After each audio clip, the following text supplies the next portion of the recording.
Aujourd'hui, je vais vous parler des mécanismes moléculaires d'adaptation à l'hypoxie et leur application au cancer et à l'anémie. Pourquoi est-ce que je vais vous parler de ce sujet?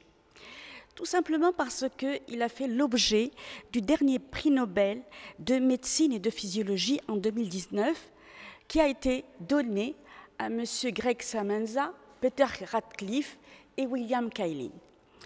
Ce sont deux Américains et un Anglais qui ont fait des travaux pour expliquer la façon dont les cellules perçoivent et s'adaptent la variation de l'apport en oxygène.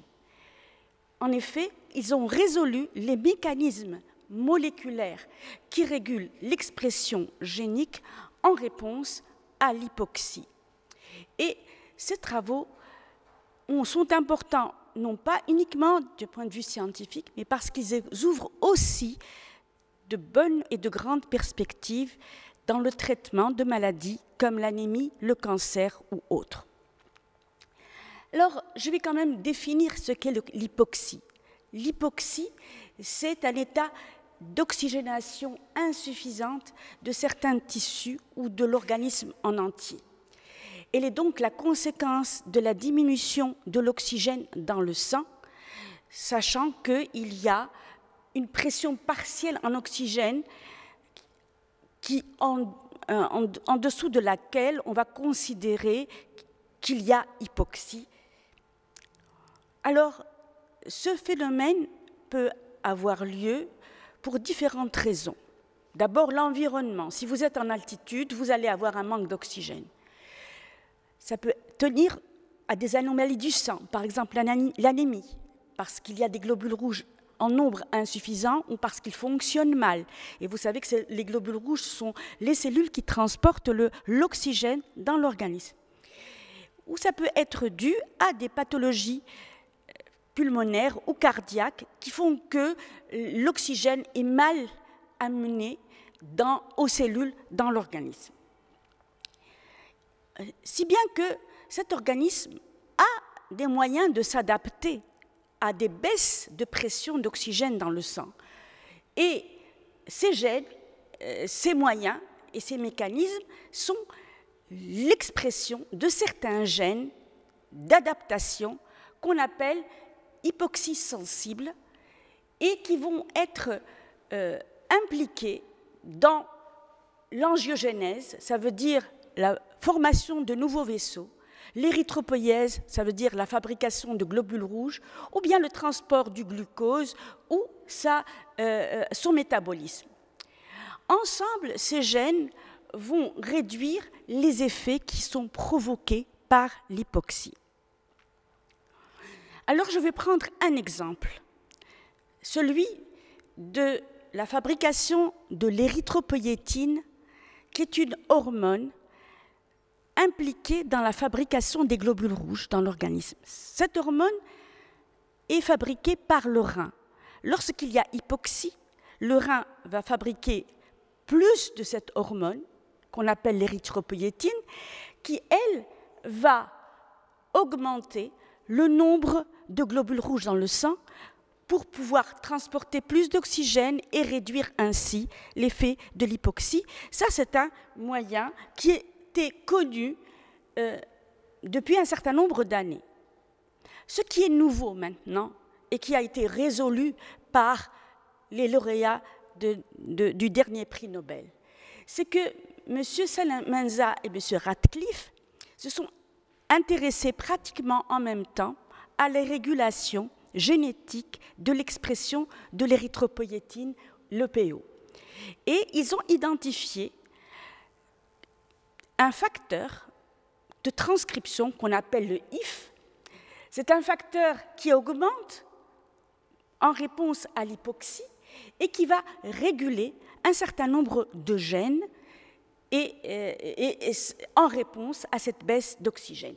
En fait, ce facteur HIF est un facteur de transcription qui va se fixer au niveau de certains gènes pour augmenter leur expression, et donc il va se fixer sur le gène de l'érythropoïétine pour augmenter son expression.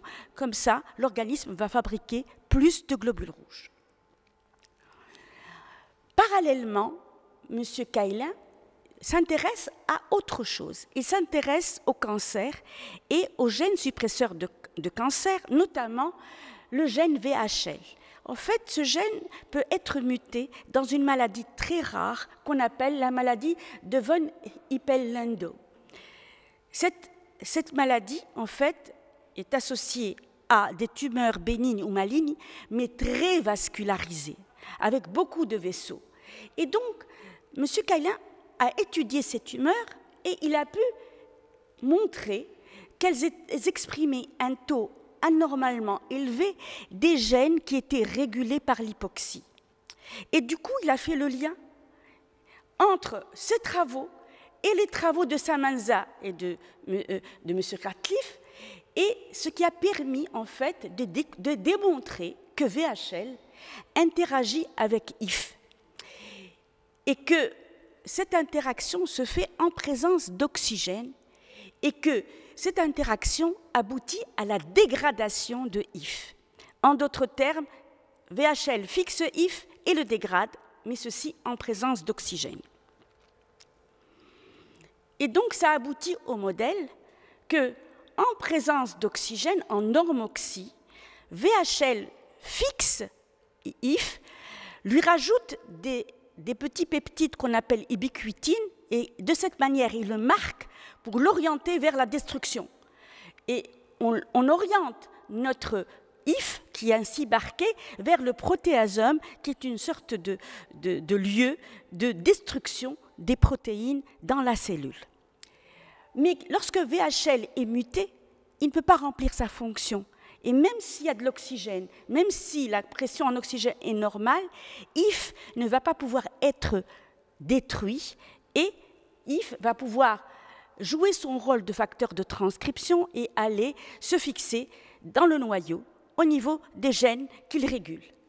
Mais alors, qu'est-ce qui se passe en hypoxie? Comment VHL fait-elle la différence entre IF dans une situation normale ou dans une situation où il y a absence d'oxygène?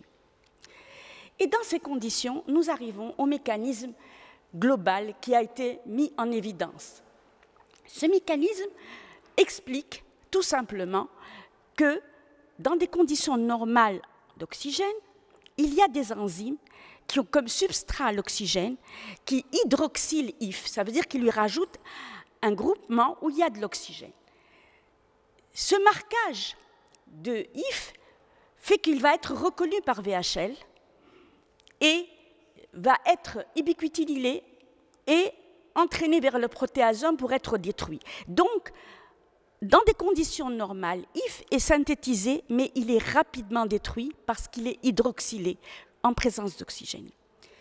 Par contre, si le niveau d'oxygène baisse dans la cellule, les enzymes ne peuvent plus utiliser l'oxygène, ils ne peuvent plus hydroxyler IF, qui n'est plus reconnu par VHL, et il ne va plus être détruit, il va être donc stabilisé, et il va aller dans le noyau, et il va réguler un certain nombre de gènes d'adaptation à l'hypoxie, dont l'érythropoïétine, mais aussi un certain nombre de gènes impliqués dans l'angiogénèse, etc.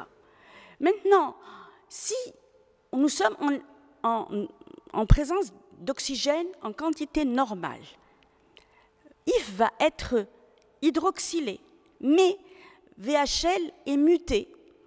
Il ne va pas pouvoir faire sa fonction et remplir sa fonction. Il ne va pas détruire. Il ne va pas détruire IF, et IF va continuer à réguler les mêmes gènes que si on était en hypoxie. Ceci a amené à deux types de traitements. Le traitement de l'anémie. Donc, on s'est rendu compte que les patients qui avaient une insuffisance rénale fabriquaient peu de PO, et donc les personnes qui souffrent de PO, d'insuffisance rénale, on était obligé, et qui avaient une anémie, on était obligé de leur injecter de l'EPO, qui est une protéine recombinante. Et ça, c'est un traitement lourd et coûteux. Alors, cette connaissance du mécanisme a fait qu'on va cibler ces enzymes qui hydroxylent IF et le font qu'il soit dégradé. Et il s'agit donc d'une nouvelle classe thérapeutique qui sont des inhibiteurs de ces enzymes. Donc lorsque on va utiliser ces inhibiteurs, on inhibe les enzymes. Les enzymes, même en présence d'oxygène, ne vont pas hydroxyler IF, qui va être maintenu. Il va pouvoir aller dans le noyau et faire exprimer l'érythropoïétine. L'érythropoïétine va augmenter la quantité de globules rouges dans le sang, et c'est comme ça qu'on va traiter l'insuffisance rénale. Alors, effectivement, il y a un certain nombre d'inhibiteurs de ces hydroxylases qui sont en essai clinique. Je pense que le plus intéressant, c'est qu'au lieu de faire des injections pour un traitement très lourd, eh bien, ça va être une prise de pilule qui va faciliter ces traitements. De l'autre côté, nous avons le cancer. Ce que nous savons, c'est que les cellules cancéreuses, comme les cellules normales, réagissent aussi à l'hypoxie. Et donc, ce que nous avons vu, c'est que les tumeurs, quand elles sont de petite taille, elles ne sont pas vascularisées. Mais au bout d'une certaine taille, on va avoir création de nouveaux vaisseaux qu'on appelle une néoangiogénèse. Et cette fabrication de vaisseaux, elle est due à l'hypoxie. Ça veut dire que les cellules cancéreuses, lorsque elles sont asphyxiées, elles vont exprimer IF, stabiliser IF. IF va agir pour augmenter des facteurs de l'angiogénèse. Ça veut dire le VEGF qui est un facteur pour fabriquer des vaisseaux sanguins. Et du coup, cette connaissance a permis d'imaginer des traitements. Il y a des médicaments actuellement sur le marché qui ne visent pas directement IF, mais le produit de IF qui est le VEGF. Ça veut dire qu'on a préparé des anticorps contre le VEGF et ces anticorps bloquent l'action du VEGF et bloquent l'angiogénèse des tumeurs. Et c'est un traitement qui est utilisé contre l'angiogénèse, notamment le produit est connu, il est sur le marché, je ne vais pas le nommer, mais donc ça fait déjà un certain nombre d'années qu'on traite certains types de cancers, du poumon, du sein, etc., grâce à cet anticorps. Il y a aussi les inhibiteurs du récepteur du VEGF, qui sont aussi utilisés et qui sont présents sur le marché et qui présentent des indications dans certains types de cancers. Voilà en gros ce que je voulais vous dire, c'est que ce mécanisme de réponse à l'hypoxie a amené des traitements très importants pour la population et les malades.